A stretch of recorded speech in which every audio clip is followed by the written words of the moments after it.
All right, we're recording. Go ahead, Kristen, get us started if you don't mind. Sure. Thank you so much for having me back. My name is Kristen Arute. I am President and Program Director for Hingham Cares. Our mission is to reduce and prevent youth substance use within our community. In the past, we've been a federally funded coalition and have done work collaborating with the schools. We've brought programming into the community. We have resources on our website. And so our goal is to prevent youth from going down the road of experiencing a substance use or alcohol use disorder. Thank you. And then Lori, why don't you go next?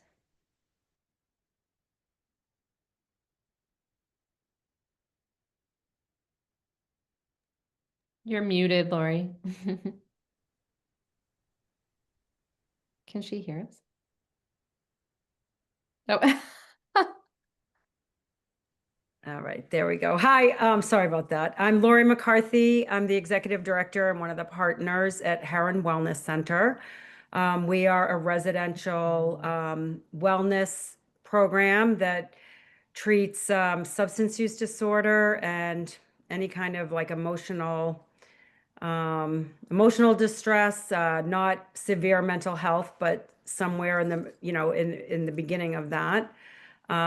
We do a lot of work with young adults that have marijuana addiction. Also gambling, some sports betting now has come in to our program, and anybody that's really struggling. We are a pretty full service program. We have a huge family program, a big alumni program, and yeah, it's quite small, 24 beds, and then we have 2 step-down sober living programs right in the neighborhood. So I've been doing this work for over 20 years. I'm a licensed alcohol and drug counselor and interventionist, and raised my kids, grew up in Hingham, raised my kids in Hingham, and live in Hingham. So happy to be here. Thank you, Lori. And then last but certainly not least, Dr. Kerensky. Hi, everybody. Todd Kerensky. I'm the Medical Director of Addiction Services at South Shore Health, and I co-chair our Ethics Advisory Committee. We have a full range of addiction treatment services here at South Shore Health, and I oversee those and do direct patient care as well. Okay, awesome. Thank you. So Amanda, I don't know if there's a specific question that you think would be really helpful to pose to the panelists. If not, I'm happy to throw a question out there. We had the ones that we prepared. We could run through those. Yeah. So I'll start with like one of the overarching questions that we had, which was, thinking about Amanda's text in this work, what are maybe not so much pieces of advice, but maybe advice that each of you might give to people who are working with or have somebody in their life who also is struggling with some sort of abuse disorder? Maybe I'll answer that, just because after the last event and I brought the books back to Herren Wellness, we have been using the books in our parent group. So we facilitate a parent group every Monday, and all the clinicians have the book also in their offices now. And so our parents that have young kids, or even our parents that are in our program for, addiction or something else, and they grew up in an alcoholic home, it kind of works both ways. And it has brought up such great discussion and understanding and ways that they can talk to their kids, and an understanding of how their kids are viewing them. Because so often parents don't, they're usually under the influence during all of this. So they don't feel the kids' angst. They may verbalize it in anger, a kid or a teenager, but they're usually suffering in silence. So this book it's just every group that we've done, and when new guests come in, it's great discussion. So it'll resonate with with really anybody. So, We always say when we do our programming with the schools, we always encourage kids at the end, if anything has resonated with them, if anything, you know, brings up uh, something in their own life, in their own personal life, whether they feel like they're struggling with a substance or if they have a family member who's struggling with a substance, we always say reach out to a trusted adult. And we direct them specifically to a family member that they can speak to somebody within the schools. We've got great resources in the schools, in the guidance counseling departments, or a church if they attend church. So a trusted adult is somebody that they should feel comfortable reaching out to. And I'm speaking specifically about kids who find themselves in situations that are challenging. Yeah, I don't know that there's too much for me to add to those great answers. I would just say that sometimes when we see people, they are in stages of hopelessness. And I think what sometimes isn't told to especially children, but to general public and adults as well, that people do get better. And that there are evidence-based treatments for many addictions now that are out there and available. And so I would just say that, like find help, whatever that looks like for you. I have a follow-up to that question. As I've been presenting this book in a variety of settings, um, what would you say? So, for example, I had a family there, and one of the parents said they haven't really even spoken about, so their family was not directly affected by alcohol use disorder or substance use disorder. So they don't drink. Um, and they said they had never talked about really alcohol before, and they had three kids. Um, I'm getting to the point here, I swear. But their 7 or 8 year old, they just wanted to know like how they were nervous about even bringing it up. Like, how do you bring that up to a 7 or 8 year old? Should you be bringing it up if they're seeing someone else's going into another home or someone else's drinking? Like, they're going to be around it. So, for a parent or family or caregiver who might be nervous to broach this topic with a child, what would you say to them? gosh, I think that is such, I'm going to answer, I'm going to, just as a parent myself, so I grew up in an alcoholic home. I work in the field. I've been in recovery now for 38 years. So it's a big part of my life. It's probably defined my whole life.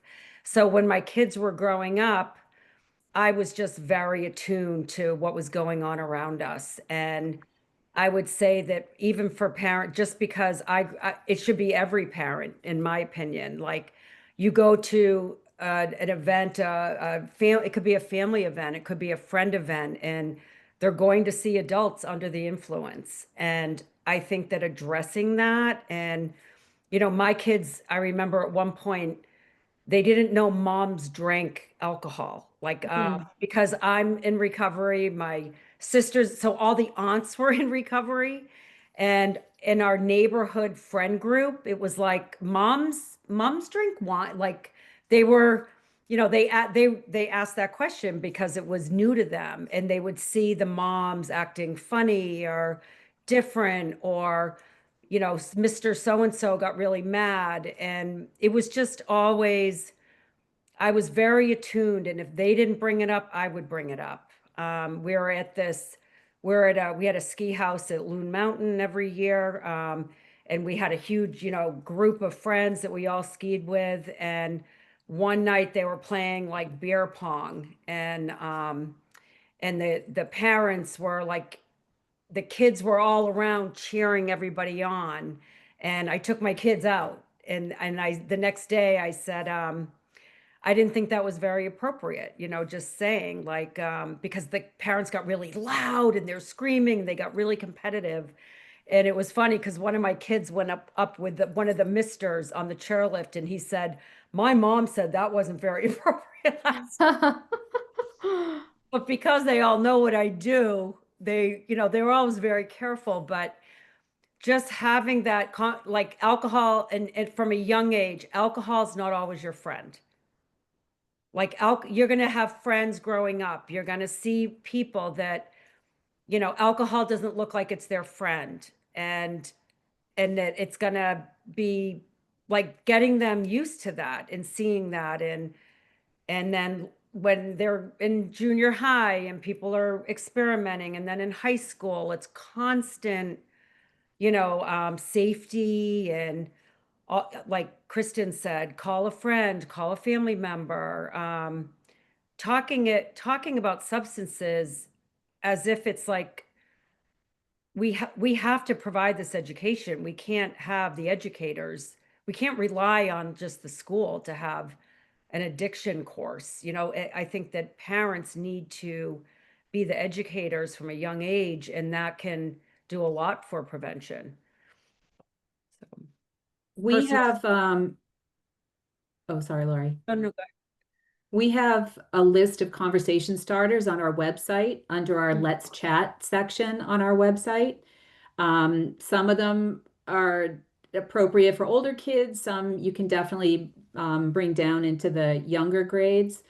But I would say two things. One is, as a parent, trust your gut about when to have a conversation. I love Laurie's answer because I think people who haven't experienced alcoholism or people who don't work in the field kind of shy away from that subject. And I think we need to be open and honest about that topic with our kids in an age appropriate way. So to the extent that you can bring it up without hitting them over the head with it, you know, making it comfortable, making it natural, because then that's going to extend into other areas of your relationship with them, and they're going to feel comfortable coming to you about other difficult things. Um, but I also think that it's important, just generally speaking, for a parent to have some kind of safety cue with their child. If their child is at a friend's house on a play date and they feel uncomfortable, then there needs to be an opportunity for them to reach out to their parent in a discreet way if they want to, if they feel uncomfortable, whether it's a text message that says, you know, come pick me up, or a text message that says, I'm done, or whatever. Just knowing, letting your child know that you're always available to them if they find themselves in an uncomfortable situation. And lastly, I think it's a really important, starting at a young age. I think we do this anyway as parents. It's just sort of a natural thing to do, to tell our kids to not put certain things in their mouths. You don't put a stone in your mouth. You don't eat sand from the sandbox. You know, stay away from the other stuff that you find on the ground. Um, and that's kind of a precursor to not using substances in a funny way, because you want them to be cautious. You want them to not put things in their bodies that could potentially harm them. And so that's kind of a young introduction to a future conversation about not using substances or not taking something that somebody gives you at a party, at a friend's house, and so on. I love that. Yeah, I'll just add one thing. So like the advice I'd give to like an abstainer about how to talk to their kids about it, or the advice I would give is our society romanticizes and glorifies alcohol very publicly. yeah. And in the absence to a rebuttal to that, that is what kids will learn because they watch television, they look at or read the internet, however you consume that dang thing, which by the way may be an addiction of itself. But my point is that like children will ultimately have this glorified. And so I think that like we have to come from a place of recognizing that.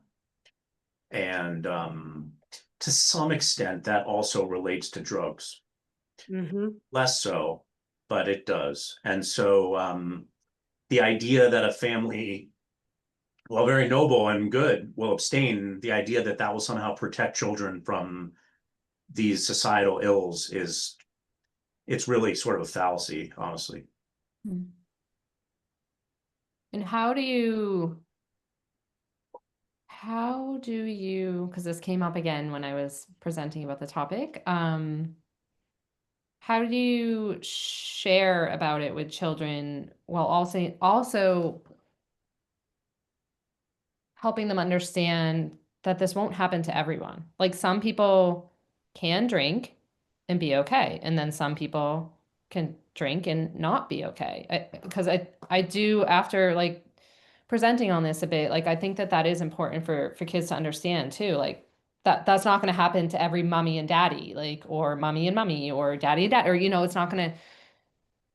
So like helping them understand the dangers and the risks, but also this is a disorder, and that's, I guess maybe that's more like the medical side of it too, where not everyone might be affected in the same way. I think there's definitely a limit to what kids can understand, Yeah. and it's age dependent. I remember someone that I worked with years ago. He was driving his son to school, and he was drinking out of a water bottle, and his son said, "Dad, no drinking and driving."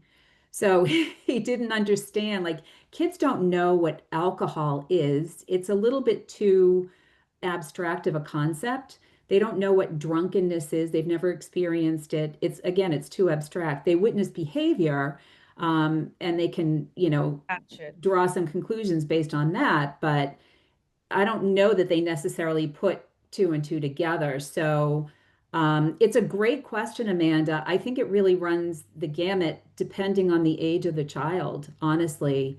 Because I think if you said to Autumn, oh, sometimes when people drink wine, they may act funny. I'm not sure she would totally get that. She's a very bright little girl, don't get me wrong, but I think it's too abstract of a concept.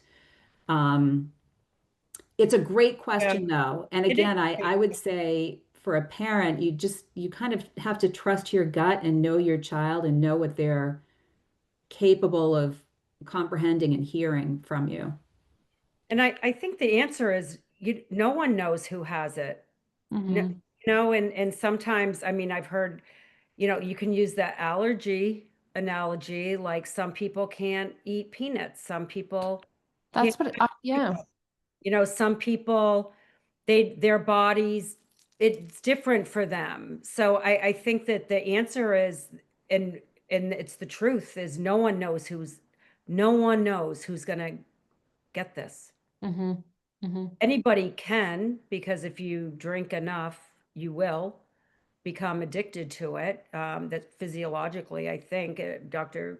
Krasinski can speak to that, but nobody knows nobody knows. It's like 1 in 8 people count. I do that in 10th grade at the high school. I have people count 1 to 8 or 1 to 10, and then but it could be anybody in the room, Mm. genetically, environmentally.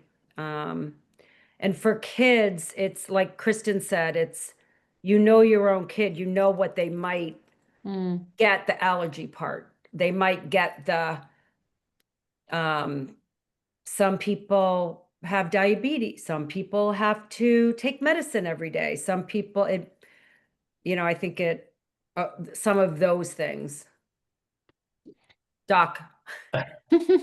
Yeah, for me, this gets at what is addiction versus what is use. Mm. Mm. Yeah. Addiction is used despite negative consequences. Yep. And to the extent that kids can understand that, like, you can ride your bike but not break your arm, it's like the same concept, right? Mm. They have to, maybe others will correct me, but kids have to see that. They have to feel that. If you don't teach that lesson, then it becomes an all good or all bad, Mm. which is dangerous for adolescents, because like all bad when your frontal lobe doesn't work means that you don't trust the person who's telling you that it's all bad, because they do see people who consume drugs and alcohol who they don't think have a problem. So Right. therefore They don't. right. Your mommy and your daddy are lying to you otherwise. Do you see what I'm getting at? So, but this gets me at one other slightly more subtle point, and then I promise I'll stop talking, that like people consume these things and physical dependence is different from addiction. Now, look, I think most adults have a hard time separating those two phenomenon. So I'm not sure it's an adolescent or child lesson, but it's really hard, I think, to explain to people this concept if you don't grasp it, that like if you take something consistently, your body can be physically needing it. Like caffeine, you get a headache if you don't have it. Mhm.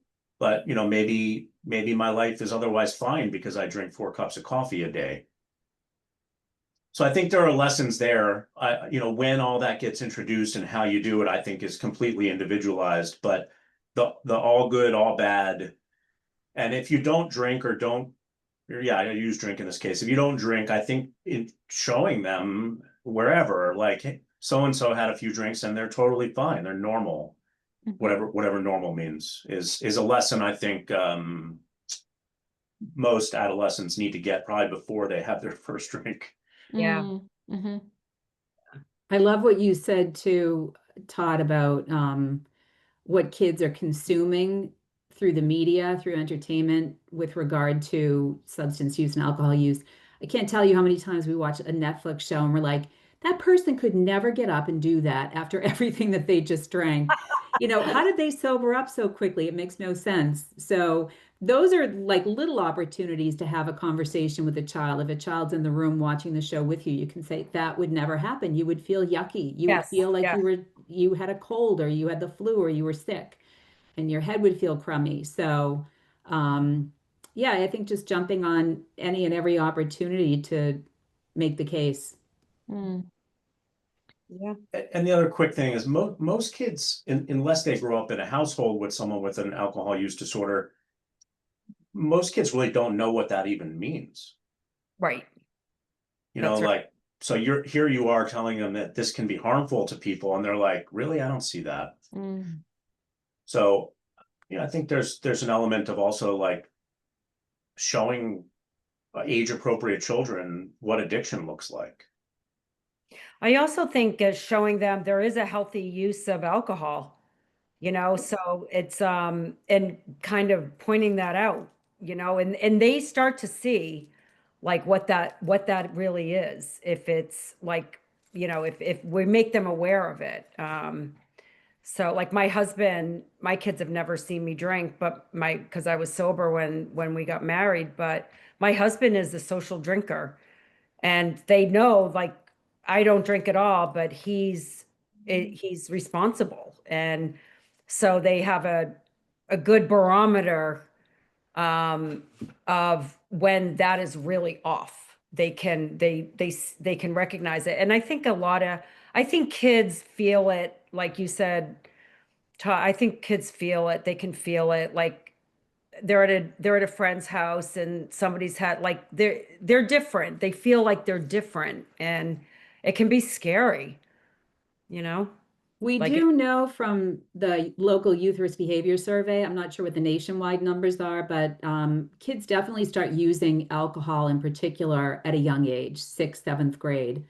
And it really gets full blown, like the numbers skyrocket between ninth grade and 10th grade. yeah, So if you look at those numbers and you see the trajectory of substance use or alcohol use, it can kind of guide when you as a parent decide to have a conversation. We have kind of drawn the conclusion that when kids get their driver's licenses, that's when they have a lot of freedom. They get out, they do things with their friends, and that's why the use of substances goes up so dramatically between ninth and 10th grade. But certainly, to Dr. Kerensky's point, before your child gets to that age, you really should have some kind of conversation. I grew up in a home where we didn't drink, nobody drank. My relatives didn't drink. There was never alcohol at holidays, nothing. And when I went off to college, I was like, I just didn't know the difference between a beer and a Tanqueray and tonic. So, because nobody had ever had that conversation with me, it obviously didn't seem like it was a priority. Um, and it should have been a conversation that I had had with somebody at some point because I learned the hard way, like a lot of people do. So, mm, And I want to come back to two things. Lori, you had mentioned just a minute ago about the nuance between acceptable mm, alcohol consumption and then when it becomes a problem.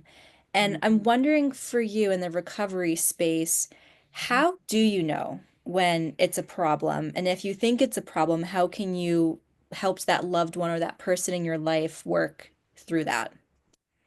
Yeah, that's a great question. I mean, I won't use like a clinical term, but something that was asked to me when I was 26 years old. And that question came from my father, who was in recovery. And he said, when you take the drink, does the drink take you?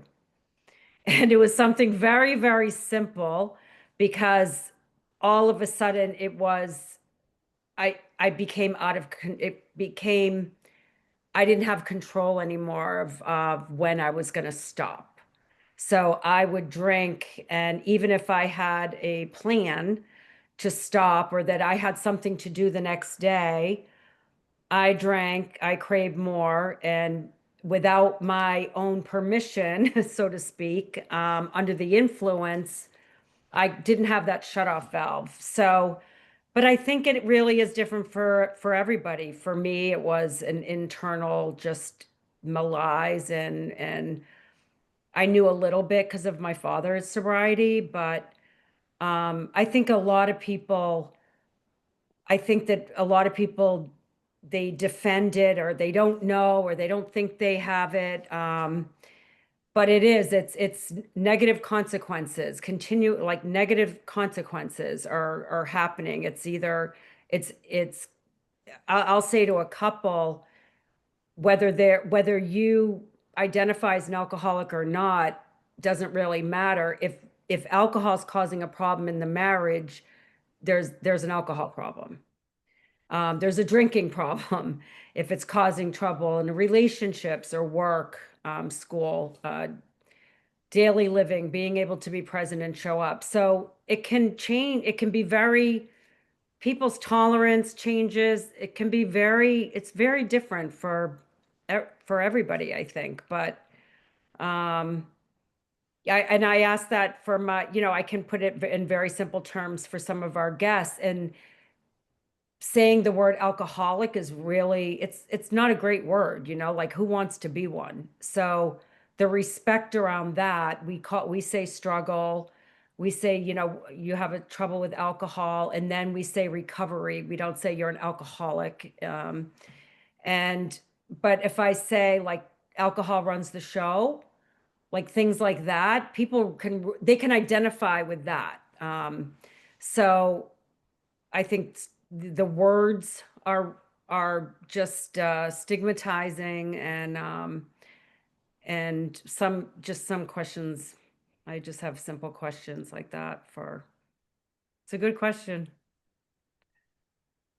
Doc, I want to hear what he has to say.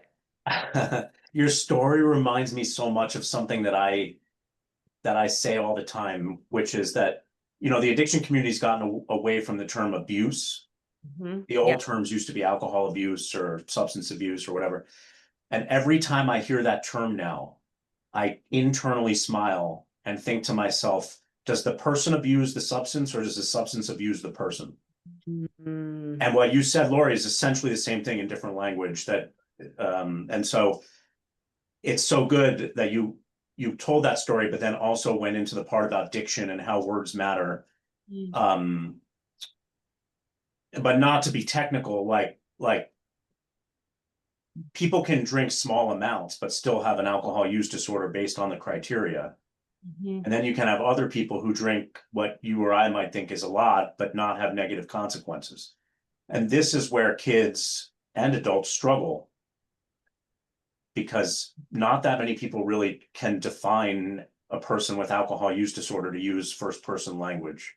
Right. Like, what does that mean to a lay person, or frankly, to most doctors? They'd be like, I don't know. I know it when I see it.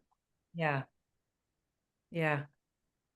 I think too, fundamentally, the thing that I love so much about Amanda's book is it's not saying you need to confront this person, you need to do something to help this person change. It's a book that really causes you, as the person on the receiving end of some bad behavior, to reflect inwardly and learn ways to cope. Because there's so much denial that comes with this disease. It's it can be impossible to have a conversation with somebody until they're ready. And Laurie can and Dr. Kerensky can speak to this, you know, very eloquently. Until somebody is ready and admits that they have a problem, you can talk till you're blue in the face, and they'll never come to terms with it. They'll, you know, if they're not sleeping on. I remember my husband saying he went to an AA meeting and he came home and he said, "I'm not homeless sleeping under a bridge. I don't have an alcohol problem."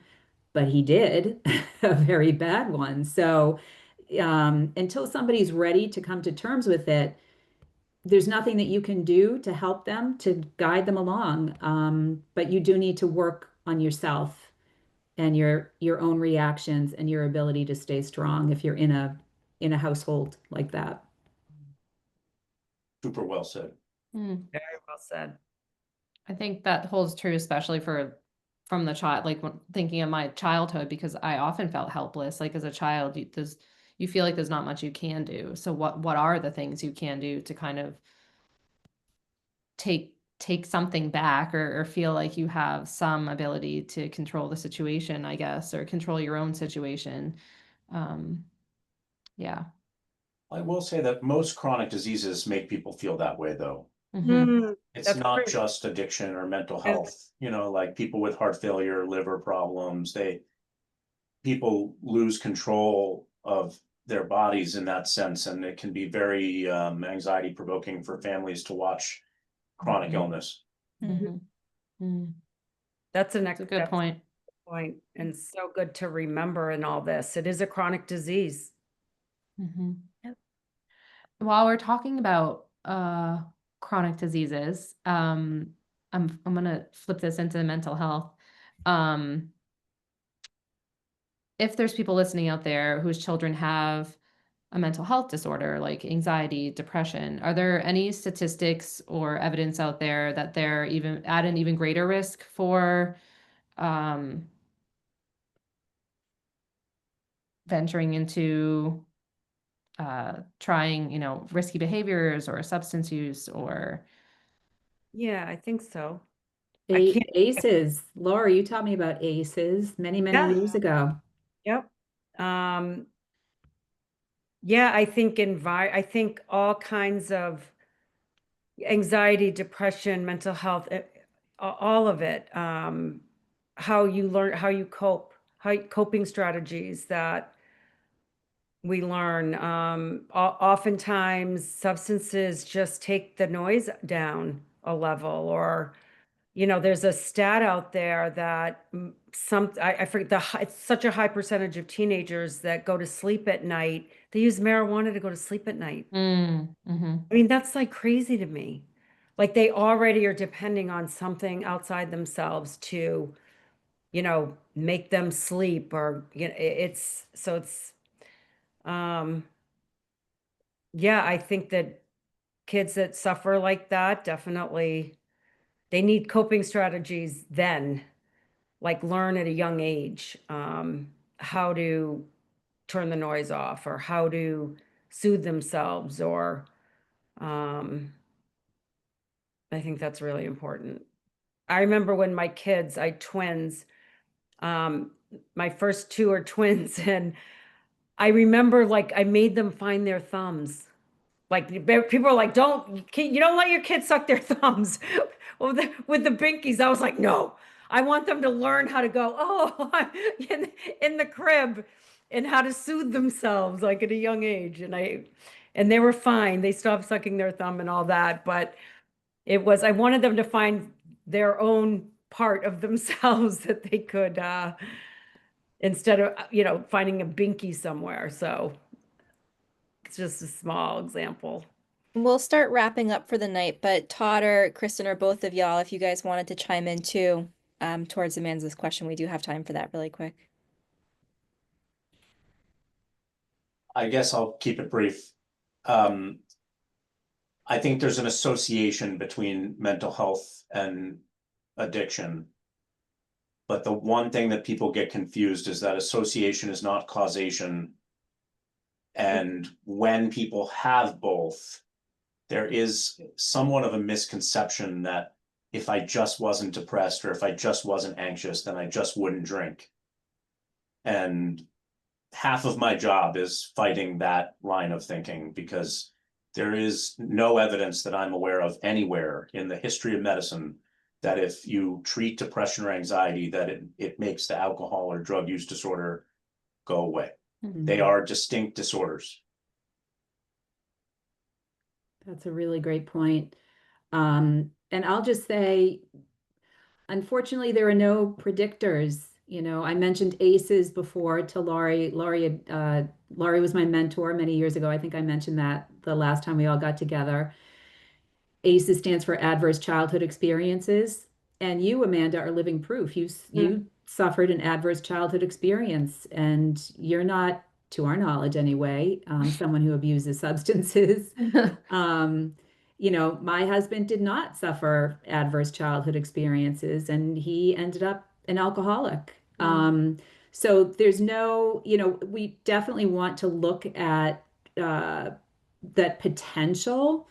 Certainly, you know, if children are struggling, we want to make sure that they have extra protections in place to make sure that they don't go down those paths. But I think it's the million-dollar question is, what is the right formula that causes this to happen? And I'm not sure there is a formula.